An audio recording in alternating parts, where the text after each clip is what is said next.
কাম কাজ না করস বাইতে পারা কাম কাজ করবি না খালি খাইবি আর গরম গরম ভাত খাইবি আর খালি পরে করব না কাম যা যা বাইতে পারা বদমাইশ পোলাপান সব এই রে হ্যাঁ কো কাম কাজ কই আর মোরা নু যাইছিল কাম করছিস কাক কাজ আইবা করব নু যা করে পারবো না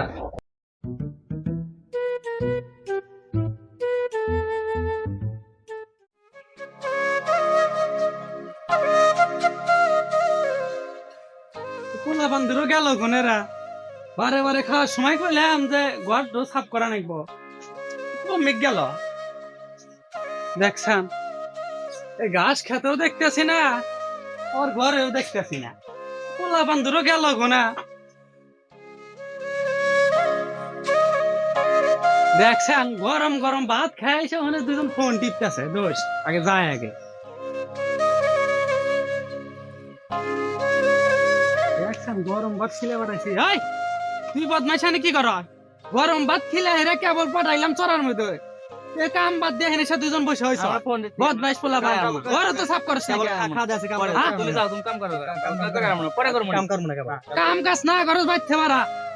কাম কাজ করবি না খালি খাইবি আর গরম গরম ভাত খাইবি আর খালি পরে করব না কাম যা যা বাইতে পারা বদমাইশ পোলা বান সব এই আমি চড়ার মধ্যে গেতাছি বুঝছস এই সারা দান দেখি ঘর পরিষ্কার আছে চড়ার মধ্যে জানা এসে দেখি না করমুনি যাও যাও এই সারা দান দেখি না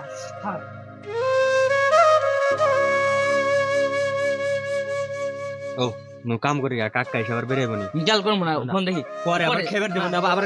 খেতে কাম করবে নো নো না ঠিক আছে সামনা কে বলা পরে আবার কাকা বেরিয়ে বনি আমার রুম ভাড়া দিতে কাম করো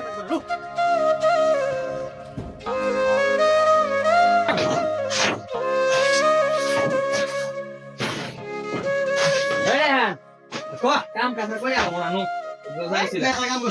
কাক কাজ আইবা করব নু যা করে নু যায় মোরা কাল লাগা পড়ে ধান ক্ষেত তো নিয়ে আসলাম ঘাস খেতেও দেখি ঘাস জঙ্গল দিয়ে পুরো হয়ে গেছে ঘাস দিয়া পুরো হয়ে গেছে এক লাখে এত সম্ভব ঘাস কাটা দেখি রবি বসি এক লাখ যতক্ষণ পারিনি রাই ঘাস খেতের মধ্যে এত জঙ্গল হয়েছে আর কি এক লাখ সাফ করা যাবো না না যে রোদ উঠছে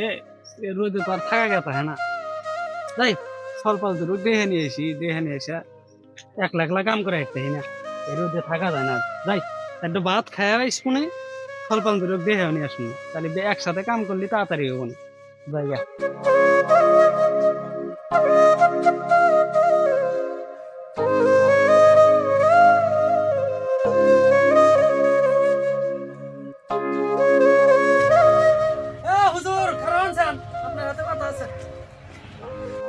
আসসালামু আলাইকুম হুজুর ভালো আছেন আলহামদুলিল্লাহ ভালো আছো জি তোমার ভাতিজা দুইটা কই হুজুর তা আগে নিয়ে তো পেলাম না কাজ কাম কিচ্ছু করে না আমার এই মাঠে ঘাটে একলাই কাম করে নাকি বুঝছেন এই দুটো কথা কই আল্লাহ শোনে না জানি তো এখন কি করবো হুজুর বুঝতেছি না আপনারা একটু কিছু বলেন মানে তাদের একটু বুঝাইন যে চাচার সাথে জানি কাজ কাম করে ঠিক আছে না তো পাইতেছি না তো একা একা আচ্ছা ঠিক আছে তোমার ভাতিজা এখন ওরা কই আছে দিয়েছি তো বাড়ির ঘর সাফ করবেন নাকি এখন কোনে যে বসে হয়েছে আচ্ছা চলো যাই দেখি কি করতে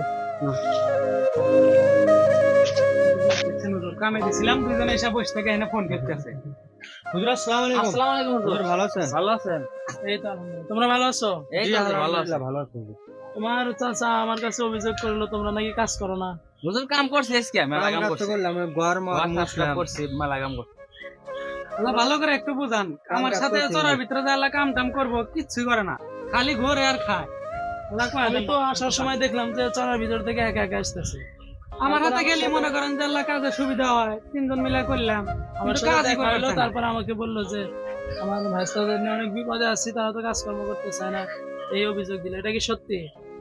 করেই তো কাম হলো আচ্ছা যাই হোক তোমার চাচা আমার কাছে যে অভিযোগটা দিছে তোমরা ক্ষেত খামারে ওরকম কাজ টাজ করো না ঠিক আছে তোমরা তোমার চাচার সাথে খেতে যায় কাজ করবা কারণ যে তুমি যদি তোমার চাচার কাজে সহযোগিতা করো তাহলে আল্লাহ তোমার যে কাজগুলো রয়েছে সেই কাজগুলো সহজ করে দিবেন কারণ সহিহ মুসলিমের হাদিসের ভিতরে আসছে যে কোনো ব্যক্তি যদি অপর ব্যক্তির কাজের প্রতি সহায় হয় তার প্রতি দয়া করে তাহলে আল্লাহ তার প্রতি দয়া করে। আর একটা বিষয় হচ্ছে যে আল্লাহ তাআলা কোরআনে বলেছেন যে মানুষকে তার কাজের মাধ্যমে তার কি দেওয়া হয়, ফল দেওয়া হয়। তুমি যদি ভালো কাজ করো তাহলে অবশ্যই আল্লাহ তোমাকে কি করবেন, ভালো ফল দান করবেন। তুমি তোমার চাচার কাজে সহযোগিতা করবে, দেখবে অন্য কোনো কাজ যারা তুমি যে কাজগুলো করো সেই কাজগুলো কি হবে, সহজ হয়ে যাবে তোমার জন্য। আর সর্বোত্তম কাজ হলো সেটাই যার মাধ্যমে অন্যের কি হয়, উপকার হয়। অতএব তোমরা তোমার চাচার সাথে নিয়মিত কাজ করবা, সে যখন যে কথা বলবে সুবিধা হইলো, বুঝো না? সেই কাজগুলো তোমরা করবা, ঠিক আছে? এরপর থেকে যেন আর কোনো অভিযোগ আমি শুনতে না পাই কাজের বিষয়ে, যে তোমরা ঘুরে বেড়াও, মোবাইল দেখো, কিন্তু কাজে যাও না, তোমার চাচার প্রতি তোমরা জুলুম করো। এই ধরনের কাজ যেন আর না হয়। তোমরা ঠিক মতো যে দায়িত্ব তোমাদের দিবে সে দায়িত্ব পালন করবা, ঠিক আছে? আচ্ছা ঠিক আছে, ভালো থাকো। কাকা আমি তোমার হাতে ইসকে ফ্যান কামে যাবো কাকা। দুইজন কামে গেলে আমার আল্লাহ ভালো হয়, বুঝো না? আচ্ছা ফ্যান কামে যাবো, ঠিক আছে? ঠিক আছে। ঠিক আছে, কামে যাবো। পরিশ্রমের মাধ্যমে অর্জিত ফল হয় সবচেয়ে মিষ্টি। সাফল্য ভাগ্যের দান নয়, এটি কঠোর পরিশ্রমের ফল। কাজ না করলে ফলও পাবেন না। আপনার কাজের প্রতি যত্ন নিন, কারণ এটি আপনার পরিচয়। পরিশ্রম কখনো বৃথা যায় না।